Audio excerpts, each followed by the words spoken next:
Berikutnya adalah target market. Nah, kenapa dari awal saya sempat bilang bahwa target market adalah hal penting yang perlu kita perhatikan karena memang disinilah inti dari ketika kita mau beriklan ya. Jadi mencari target market yang cocok, target market yang sesuai dengan produk atau juga jasa yang kita miliki. Nah, bagaimana kita melakukannya? Biasanya di Facebook dan Instagram itu ada pilihannya. Jadi biasanya kita akan ditanya lokasi yang pertama, ini kita mau menyasar mereka yang berada di lokasi di mana, apakah seluruh Indonesia atau misalnya kalau barang dan jasa kita masih limitasi pengirimannya mungkin entah itu di area tertentu, misalnya di Jabodetabek saja atau misalnya di daerah Surabaya saja atau misalnya di Medan saja gitu ya. Jadi benar-benar tergantung dari kemampuan kita untuk mengirimkan barang dan jasa itu atau kalau misalnya kita jasa, di mana kita bisa memberikan jasa tersebut. Kemudian biasanya akan ditanyakan juga usia dan perempuan atau laki-laki. Nah, itu adalah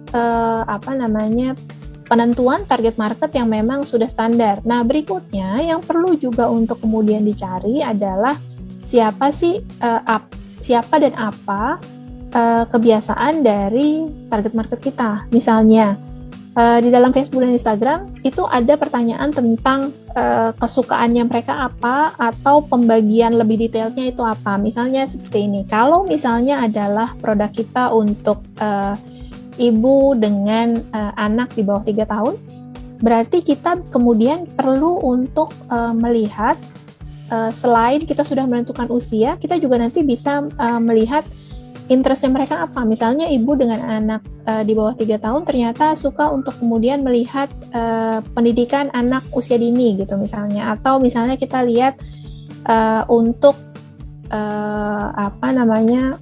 bacaan untuk anak balita gitu atau anak batita gitu ya. Jadi kita perlu untuk melihat hal-hal tersebut untuk kemudian juga menuliskan ke dalam interest atau misalnya kesukaannya mereka itu apa, sehingga nantinya iklan-iklan kita ini bisa keluar atau misalnya bisa dilihat oleh orang-orang tersebut, orang-orang yang memang kita cari gitu. Itu kemudian juga berhubung dengan penjelasan saya di video sebelumnya mengenai kenapa kita perlu beriklan, karena kita bisa meraih target market yang spesifik gitu. Nah, untuk bisa menentukan target market yang spesifik, berarti kita juga harus memasukkan data tersebut ke dalam platform yang nantinya tempat kita untuk beriklan gitu. Nah, setelah data target market ini kemudian kita masukkan, biasanya nanti kita bisa melihat kira-kira dari data tersebut ada tidak jumlah orangnya cukup atau tidak untuk kemudian kita bisa beriklan. Nah, ini juga perlu kita perhatikan.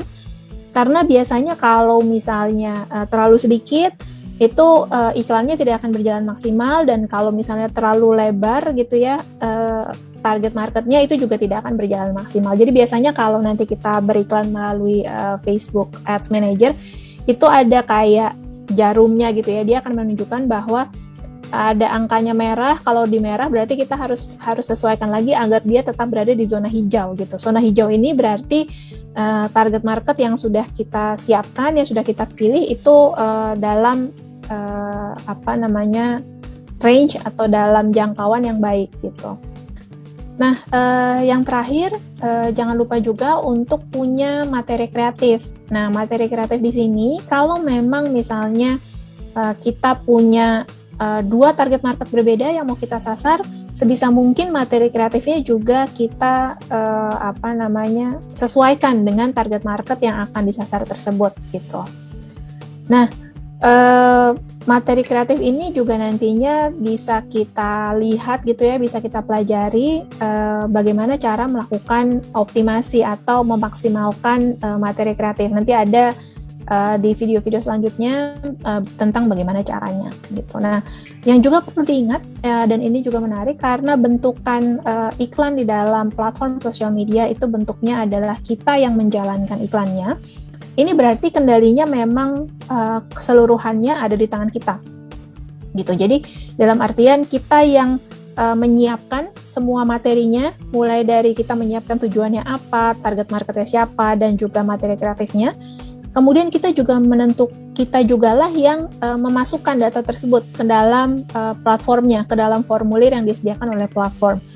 Yang ketiga adalah yang perlu dilakukan juga adalah kita yang nantinya kemudian memantau perkembangannya gitu. Jadi kalau kita pasang iklan secara digital, jangan kita pasang kemudian kita tinggal.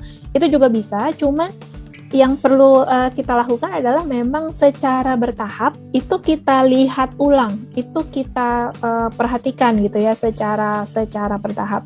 Yang biasa kami lakukan karena yang kami biasanya untuk ketika melakukan pemasangan iklan itu langsung untuk 10 klien, untuk 5 klien gitu ya.